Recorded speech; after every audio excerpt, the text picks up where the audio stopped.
Good evening అండి. Welcome to KGH academy. నా పేరు చైతన్య దేవ్, పాలిటీ ఫ్యాకల్టీ. ఈరోజు ఈ సెషన్ ఏంటంటే గ్రూప్ 2 ఎగ్జామినేషన్కి సంబంధించి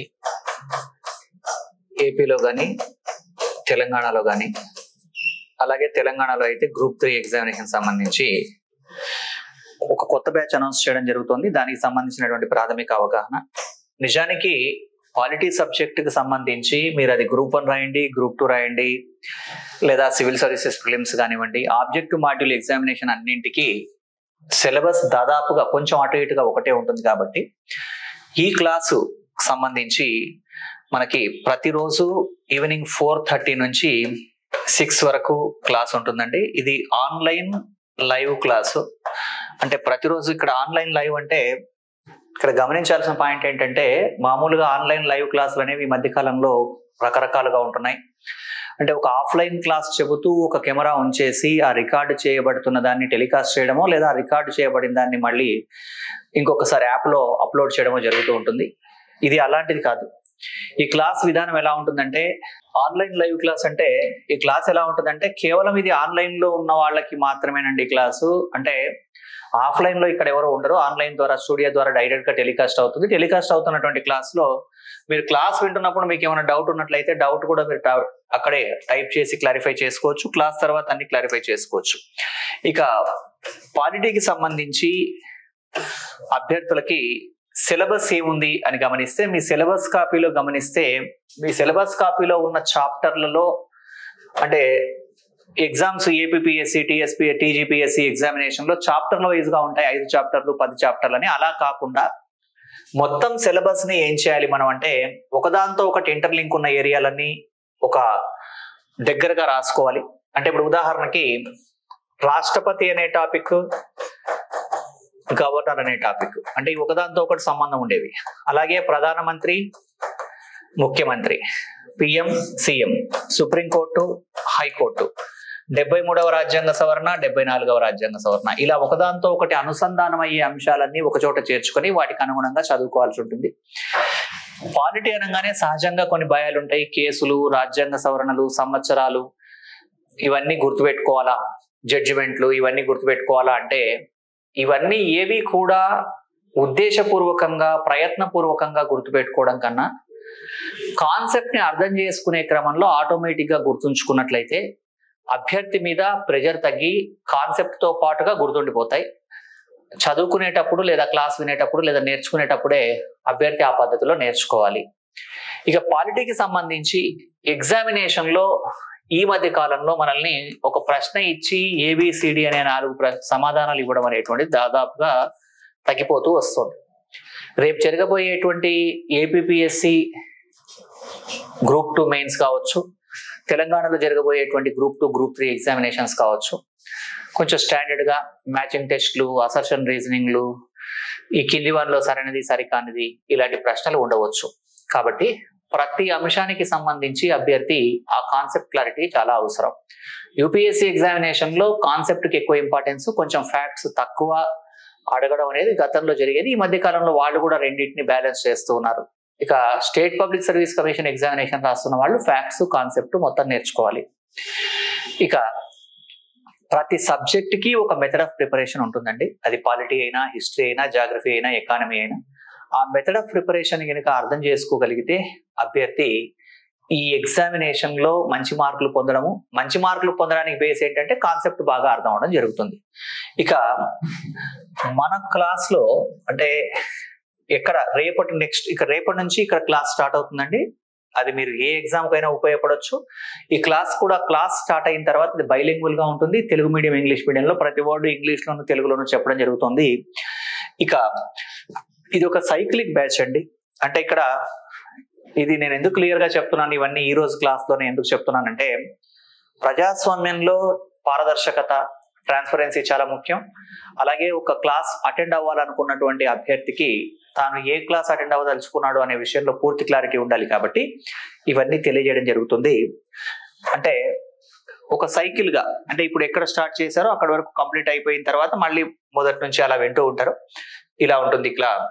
ఇక పాలిటీకి సంబంధించి ప్రధానంగా కన్వెన్షనల్ పాలిటీ, కరెంట్ పాలిటీ. అంటే ప్రాథమిక హక్కులు, ఆదేశ సూత్రాలు, పార్లమెంటు, రాష్ట్ర శాసనసభ ఇలాంటివన్నీ కన్వెన్షనల్ పాలిటీ అవుతాయి. అంటే సాంప్రదాయకంగా ఉండే సబ్జెక్టు. దీనికి ఇటీవలి పరిణామాల్ని లింక్ చేస్తే అది కరెంట్ పాలిటీ అవుతుంది. అంటే ఇప్పుడు ఉదాహరణకి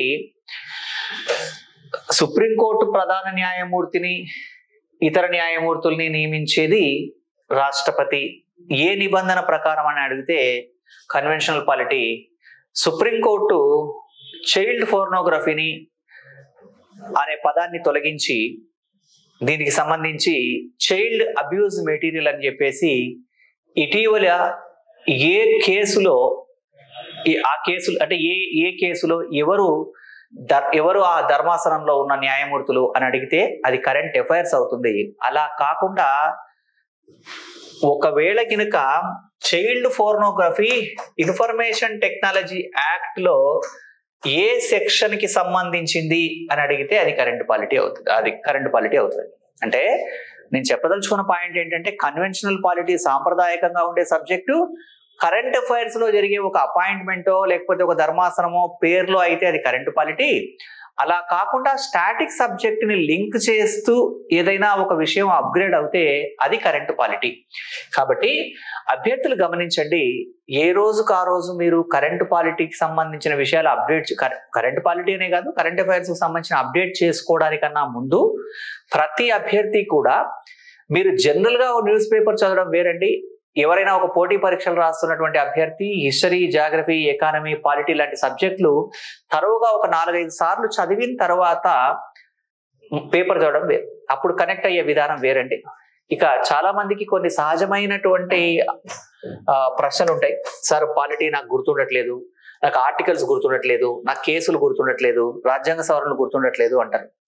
ఇక్కడ బాగా చదివినా గుర్తుండకపోవడం ఒక పద్ధతి, బాగా చదివినా గుర్తుండట్లేదు అంటే మెథడ్ కరెక్ట్ గా లేదని, సరైన మెథడ్ని అవలంబించట్లేదని. అంటే ఇక్కడ గమనించవలసిన పాయింట్ ఏంటంటే పోటీ పరీక్షలు రాస్తున్నటువంటి చాలా మంది అభ్యర్థులు వాళ్ళు చాలా సిన్సియర్ గా ప్రిపేర్ అవుతారు, కానీ వాళ్ళకి కాంపిటిటివ్ ఎగ్జామినేషన్ సంబంధించి సర్వీసులు రాకపోవడంలో, అంటే చాలా మంది ప్రిపేర్ అయినా కొద్ది మందికి సర్వీసులు వస్తాయి, ఏళ్ల తరబడి ప్రిపేర్ అయినా కొద్ది మందికి సర్వీసులు రాకపోవడానికి కారణం ఏంటి అంటే వాళ్ళు ప్రిపేర్ అవ్వవలసిన విధంగా ప్రిపేర్ అవ్వకపోవడం. అంటే ఇప్పుడు ఉదాహరణకి ఎవరన్నా ఒక వ్యక్తి హైదరాబాద్ నుంచి విజయవాడ వెళ్ళాలి అనుకున్నప్పుడు విజయవాడ హైవేలో అలా ముందుకెళ్ళిపోవాలి తప్ప అతను కర్నూలు వైపు ప్రయాణం చేస్తే విజయవాడ చేరలేడు. కాబట్టి చాలా మంది పోటీ పరీక్షలు రాస్తున్నటువంటి అభ్యర్థుల పరిస్థితి ఎలా ఉంటుందంటే చేతిలో హైదరాబాద్ మ్యాప్ పట్టుకొని బెంగళూరులో తాజ్ మహల్ కోసం వెతకడం ఉంటుంది. తాజ్ మహల్ కాదు కదా, బొమ్మ కూడా దొరకదు. కాబట్టి గమనించవలసింది ఏంటంటే ఇక్కడ చాలా మంది చాలా సిన్సియర్ గా ఎఫర్ట్ చేస్తారు. పోటీ పరీక్షలకు ప్రిపేర్ అయ్యే అభ్యర్థులు చాలా మ్యాన్ అవర్స్, హ్యూమన్ క్యాపిటల్, మానవ మూలధనాన్ని వెచ్చిస్తా ఉన్నారు. కానీ వాళ్ళు ఏదైతే ఇన్వెస్ట్ చేస్తున్నారో అది రైట్ ప్లేస్ లో రైట్ వేలో ఇన్వెస్ట్ చేయాల్సినటువంటి అవసరం ఉంది. ఇప్పుడు మీరు ఎంత తెలివైన వాళ్ళైనా సరే, ఎంత అద్భుతమైనటువంటి వ్యక్తి అయినా సరే, ఒక అభ్యర్థి ఒక రాంగ్ బుక్ ను సెలెక్ట్ చేసుకున్నాడు అనుకుందాం. అంటే ఏది రైట్ ఏది రాంగ్ అనేటువంటిది సెలెక్ట్ చేసుకోవడానికి కొంచెం టైం పడుతుంది. మీరు ఒక రాంగ్ బుక్ ను సెలెక్ట్ చేసుకుని ఆ రాంగ్ ఇంటర్ప్రిటేషన్స్ ని బాగా ప్రిపేర్ అయిపోతే మీరు ఒక పొరపాటు పుస్తకం తీసుకున్నారని ఎగ్జామినర్ అనుకోడు కదా. కాబట్టి ప్రతిదీ జాగ్రత్త వహించాల్సిందే. పోటీ పరీక్షలు రాస్తున్నటువంటి అభ్యర్థులు చాలా మంది ఇక్కడ తెలుసుకోవాల్సిన ప్రధానమైన విషయం ఏది సిలబస్ కాదో చాలా స్పష్టంగా తెలుసుకోవాలి. అది చాలా చాలా ఇంపార్టెంట్. ఏది సిలబస్ తెలుసుకున్న తర్వాత సిలబస్ లో ఒకే అంశాన్ని అనేక సార్లు రివిజన్ చేయాలి. కనీసం 6-7 రివిజన్లు లేకుండా మనం ఎగ్జామినేషన్కి వెళ్ళడానికి పూర్తి స్థాయి అర్హత పొందినట్టు కాదు నా అభిప్రాయంలో. ఎందుకలా అంటే అన్నిసార్లు కనీసం చదవగలిగితేనే ఒక కాన్సెప్ట్ ఉంటుంది. ఎప్పుడూ కూడా నెంబర్ ఆఫ్ బుక్స్ చదవకుండా ఒకే బుక్ ని నెంబర్ ఆఫ్ టైమ్స్ చదవాలి. వీటితో పాటు ఖచ్చితమైనటువంటి అంశాలు అంటే సైంటిఫిక్ గా మనం తెలుసుకోవాల్సిన విషయాలు ఏంటంటే ఎగ్జామినేషన్ మెథడ్ ప్యాటర్న్ ని అర్థం చేసుకుని వెయిటేజీలు కూడా గమనించాలండి. నేను జనరల్ గా చెప్పే ఎగ్జాంపుల్ ఎప్పుడు కూడా ఒక ఎక్స్ అనేటువంటి వ్యక్తి కొత్తగా ఒక సబ్జెక్ట్ ప్రిపేర్ అవుతున్నాడు. ఫండమెంటల్ రైట్స్, ప్రాథమిక హక్కులు, directive principles of state policy, ఈ 2 టాపిక్స్ ఇతను ప్రిపేర్ అవ్వాల్సిన అవసరం ఉంది. ప్రాథమిక హక్కులు ఉంది, ఆదేశిక సూత్రాలు ఉంది. ఇతనికి సబ్జెక్ట్ మీద అవగాహన లేదు, ఇతనికి 2 గంటల సమయం ఉందనుకుందాం, 2 hours టైం ఉంది, 2 టాపిక్స్ ప్రిపేర్ అవ్వాలి. అలాంటప్పుడు జనరల్ గా ఫ్యాకల్టీ చెప్పడమో లేకపోతే ఆ వ్యక్తికి రూల్ ఆఫ్ థంబ్ గా గుడ్డిగా చదవడమో జరిగితే ఫండమెంటల్ రైట్స్ కి 1 గంట, ఆదేశిక సూత్రాలకు 1 గంట కేటాయిస్తాడు. అలా కాకుండా ప్రాథమిక హక్కుల నుంచి ఒక 5-6 మార్కులు, ఇక్కడ 1-2 మార్కులు వస్తాయని చెప్పినప్పుడు ఇక్కడ 1 గంటన్నర కేటాయిస్తాడు, ఇక్కడ 1 అర్ధగంట కేటాయిస్తాడు. కాబట్టి పోటీ పరీక్షలు రాస్తున్నటువంటి అభ్యర్థులందరికీ కూడా ప్రధానంగా ఉండవలసింది బిజినెస్ అప్రోచ్. అంటే మనం అరిస్టాటిల్, ఆడమ్ స్మిత్ లేకపోతే హోమీ జే బాబాను అవ్వక్కర్లేదు, ఆర్డీఓ ఎంఆర్ఓ అవ్వాలనుకున్న వాళ్ళు. కాబట్టి ఇక్కడ గమనించవలసింది ఏంటంటే ఏది సిలబస్ ఏది సిలబస్ కాదో తెలుసుకోవాలి. అది తెలుసుకున్న తర్వాత వెయిటేజీ తెలుసుకోవాలి. వెయిటేజీ తెలుసుకున్న తర్వాత నెంబర్ ఆఫ్ రివిజన్స్ చేయాల్సిందే. ఇంతేనండి, దీనికన్నా పెద్దగా ఏమీ ఉండదు. పోటీ పరీక్షలు రాసి ఒక ఉద్యోగం పొందడం ఇదేం అసాధారణమైన విషయం కాదు, అలాగని అత్యంత సులభమైన విషయం కూడా కాదు. రైట్ డైరెక్షన్ లో రైట్ వేలో మనం వెళ్ళినట్లయితే తక్కువ సమయంలో మనం అనుకున్న లక్ష్యాన్ని సాధించడానికి ఎక్కువ అవకాశం ఉంటుంది. మీలో చాలా మందికి తెలుసు, కొన్ని కుటుంబాల్లో ఎవరైనా ఒకరికి ఉద్యోగం వస్తే వరుసగా ఉద్యోగాలు వస్తూ ఉంటాయి. అలా ఎందుకు జరుగుతుంది అని అంటే వాళ్ళు ఎవరైతే మొదట ఉద్యోగం పొందారో దాంట్లో ఉన్న లోటుపాట్లు, వెయిటేజీలు, మంచి చెడులు అన్నీ కూడా తర్వాత వాళ్ళకి తెలియజేయడం వల్ల వాళ్ళ శ్రమ చాలా ఆదా అయిపోతుంది. ఇప్పుడు ఒక 2 IASలు ఒక కుటుంబంలో, 3 IASలు, అక్క చెల్లెలు IAS, ఇట్లాంటివన్నీ ఎలా జరుగుతాయంటే ఆ మొదట IAS అవడానికి వాళ్ళ నాన్న అమ్మ IAS, IPS లేదా IAS ఇంకో సర్వీస్ లో ఉండడం ఇలా ఎందుకు జరుగుతాయంటే ఆల్రెడీ వాళ్ళకి ఎన్విరాన్మెంట్ ఉంటుంది. ఇది గమనించాలి. సో నేను చెప్పదలుచుకున్నది ఒకటే, ఎవరైతే అంటే పాలిటీకి సంబంధించి అయితే రేపటి నుంచి మనం క్లాసులో ఎలాగో మాట్లాడతాం. ప్రధానంగా ఈ అవగాహన సదస్సు ఏంటంటే ఈ క్లాసు ఒకటి స్టార్ట్ చేయబోతున్నాం. ఆసక్తి ఉండి ఎవరైతే ఈ పాలిటీ ఎక్స్క్లూజివ్ గా ప్రిపేర్ అవ్వాలనుకుంటున్నారో, సబ్జెక్ట్ నేర్చుకోవాలనుకుంటున్నారో, ఆసక్తి ఉండి అవసరం కూడా ఉన్న వాళ్ళు ఈ కోర్సులో జాయిన్ అవ్వండి. ఇది ప్రతిరోజు 4:30 to 6 క్లాస్ నడుస్తుంది. మండే టు ఫ్రైడే ప్రతిరోజు క్లాస్ ఉంటుందండి. ఇది ఇక కాంపిటేటివ్ ఎగ్జామినేషన్ సంబంధించి అయితే మనం కొన్ని విషయాలు ఇక్కడ మాట్లాడుకున్నాం. మళ్ళీ రేపటి క్లాస్ లో డైరెక్ట్ గా సిలబస్, అంటే మనకి సిలబస్ అంతా కూడా సిలబస్ కాపీ రూపంలో ఉంటుంది కదా, ఆ సిలబస్ కాపీలో ఉన్న సిలబస్ ని ఒక ఆర్గనైజ్డ్ ఫార్మాట్ లో రాసుకుని మనం ఒక పద్ధతిలో ముందుకెళ్తాం. సో రేపటి నుంచి మళ్ళీ మనం ఈ అంశాలన్నీ కూడా క్లాస్ లో సిలబస్ వైజ్ గా మాట్లాడుకుందాం. పోటీ పరీక్షలు రాస్తున్నటువంటి అభ్యర్థులందరికీ, అంటే మీలో ఎవరైతే నిజంగా సిన్సియర్ గా ఒక ఉద్యోగం పొందాలని మనస్ఫూర్తిగా ఆకాంక్షిస్తున్నారో, ఎగ్జామ్ రాస్తున్నారో, మీ అందరికీ మంచి ఉద్యోగాలు రావాలని నేను మనస్ఫూర్తిగా కోరుకుంటున్నానండి. All the best. Thank you very much.